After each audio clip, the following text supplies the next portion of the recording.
नमस्ते दोस्तों, स्वागत है आपका फार्मासाइट 2.0 पर। आज की अपनी इस वीडियो में हम लोग बात करेंगे एक ऐसी बीमारी के बारे में जिसका नाम सुनते ही सब लोग डरने लग जाते हैं। जी हाँ दोस्तों, ऐसी ही एक बीमारी होती है जिसका नाम है ट्यूबरक्लोसिस, जिसको हिंदी में टीबी या फिर यक्ष्मा भी आप बोल सकते हैं। साथियों, आप शायद ही जानते होंगे कि हर साल हजारों करोड़ों लोग इस बीमारी की चपेट में आते हैं।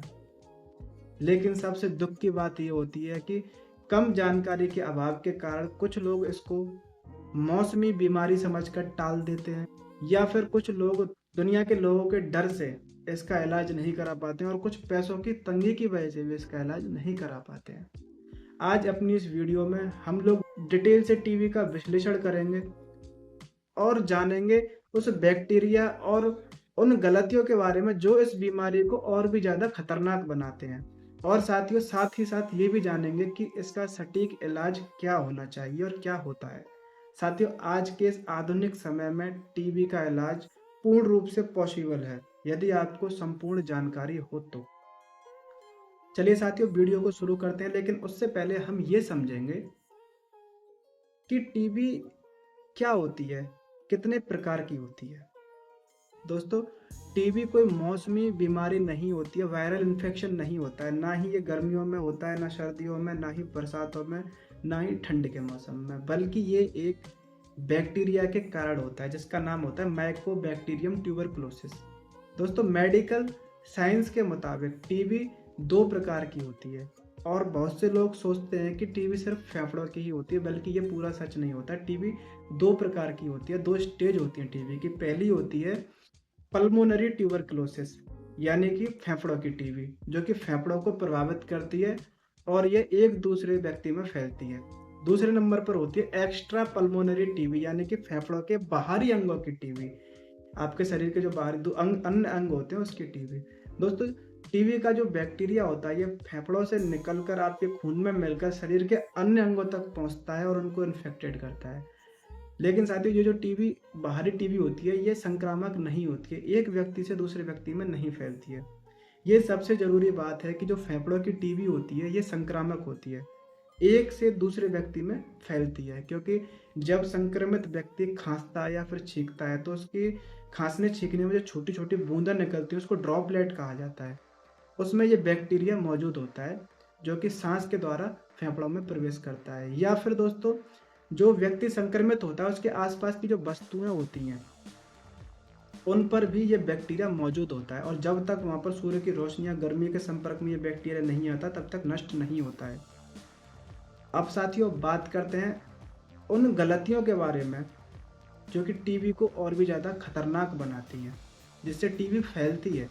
दोस्तों, जैसा कि मैंने आपको बताया कि टीबी का बैक्टीरिया हवा में मौजूद रहता है, लेकिन हर व्यक्ति इसका शिकार नहीं होता है।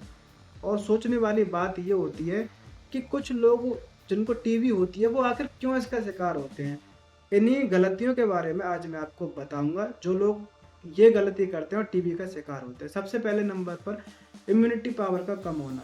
जिन लोगों की इम्यूनिटी क्षमता कम होगी, कमज़ोर होगी, कुपोषित होंगे, कुपोषण के शिकार होंगे, उनको टीबी जरूर होगी। इसलिए कहा जाता है कि घर का खाना खाएं, फल और ताज़ी सब्जियों का खाना खाएं, हरी पत्तेदार सब्जियां खाएं, जिससे आपकी बॉडी मजबूत हो, इम्यूनिटी पावर मजबूत हो।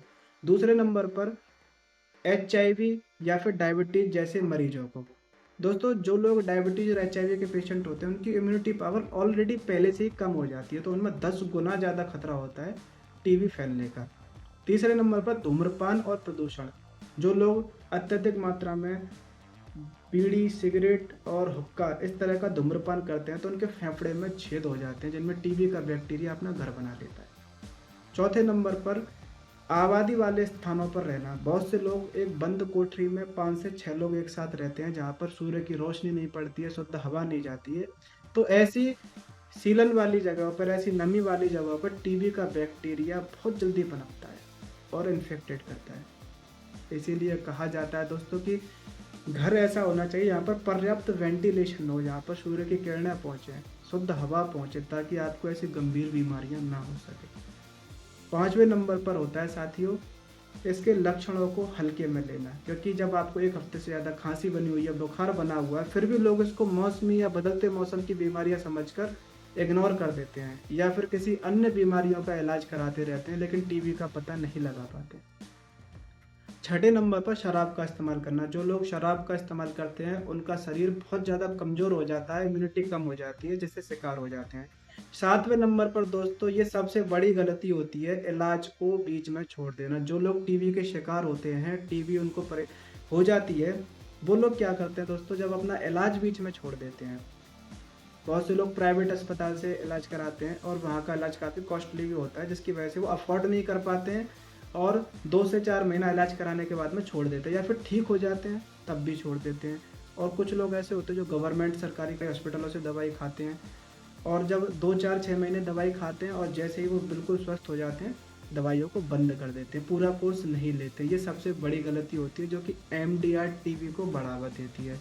इसको बोला जाता है मल्टीपल ड्रग रेसिस्टेंट ट्यूबरकुलोसिस, यानी कि जब एक लाइन के टीबी का इलाज आप बीच में छोड़ देते हैं तो उस दवाइयों से बैक्टीरिया नहीं मरता है, तब दूसरे लाइन की दी जाती है, तब आप दोबारा ये गलती कर देते हैं, तब बैक्टीरिया इतना ज़्यादा शक्तिशाली हो जाता है कि उसको हराने के लिए सालों लग जाते हैं और बीमारी ठीक होती भी और नहीं भी होती है। इसलिए दोस्तों इसका इलाज बीच में नहीं छोड़ना चाहिए। अब बात करते हैं साथियों इसकी जांचों के बारे में और सटीक इलाज के बारे में। दोस्तों यदि आपको टीबी से संबंधित ये लक्षण महसूस हो, जैसे कि 1 हफ्ते से ज़्यादा खांसी बनी हुई है, बुखार बना हुआ है, पसीने आते हैं, भूख नहीं लगती है, वजन गिरता जा रहा है, तो ये सभी तकलीफ़ें टीबी की ओर इशारा करती हैं। तो आपको तुरंत ही घबराना नहीं है, ये जांचें करा लेनी चाहिए। जैसे कि आपको एक स्पुटर AF भी कराना चाहिए, जो कि दर्शाता है कि आपको टीबी है, आपके बलगम में टीबी का बैक्टीरिया है। दूसरे नंबर पर MDR टेस्ट। MDR क्या होता है, ये बताता है कि टीबी का बैक्टीरिया कितना ज़्यादा शक्तिशाली है। और एक चेस्ट का, छाती का एक्सरे करा लेना चाहिए और कुछ खून की जांचें जैसे कि CBC ESR वगैरह। अब दोस्तों बात करते हैं इलाज की, जिसको डॉट्स इलाज कहा जाता है। भारत सरकार द्वारा हर सरकारी अस्पताल में 4 तरह की दवाइयाँ प्राइमरी ड्रग लाइन के तौर पर दी जाती है टीबी के बैक्टीरिया को मारने के लिए, जैसे कि रिफेम्पिसिन और आइसोनियाजाइड, पायराजिनामाइड, कॉम्बुटोल, ये दवाइयाँ होती हैं इसको नष्ट करने के लिए। जब आपके डॉक्टर ये जांचें करा लें और वो आपसे कहें कि आपको 8 महीने 9 महीने लगातार दवाई खानी है, तो आपको एक दिन भी दवाई ना छोड़े इसका ट्रीटमेंट पूरा लेना चाहिए, तब जाके इसका बैक्टीरिया पूर्ण रूप से नष्ट होता है और आपका शरीर टीबी मुक्त होता है।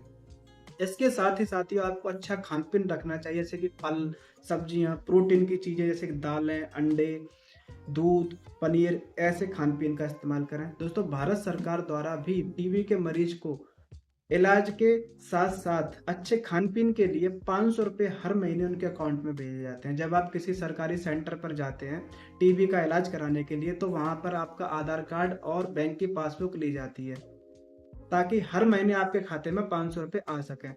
तो दोस्तों गवर्नमेंट सरकारी अस्पतालों में हर जगह टीबी का इलाज है, अगर नहीं है तो वो आपकी सोच का फ़र्क होता है, क्योंकि जब तक आप इसकी संपूर्ण जानकारी अपने पास में नहीं रखेंगे, आप टीबी से मुक्त नहीं होंगे। अंत में दोस्तों मैं बस यही कहना चाहूँगा कि इसका आप प्रॉपर ट्रीटमेंट लें, चाहे आप सरकारी अस्पताल से लें, चाहे प्राइवेट अस्पताल से लें।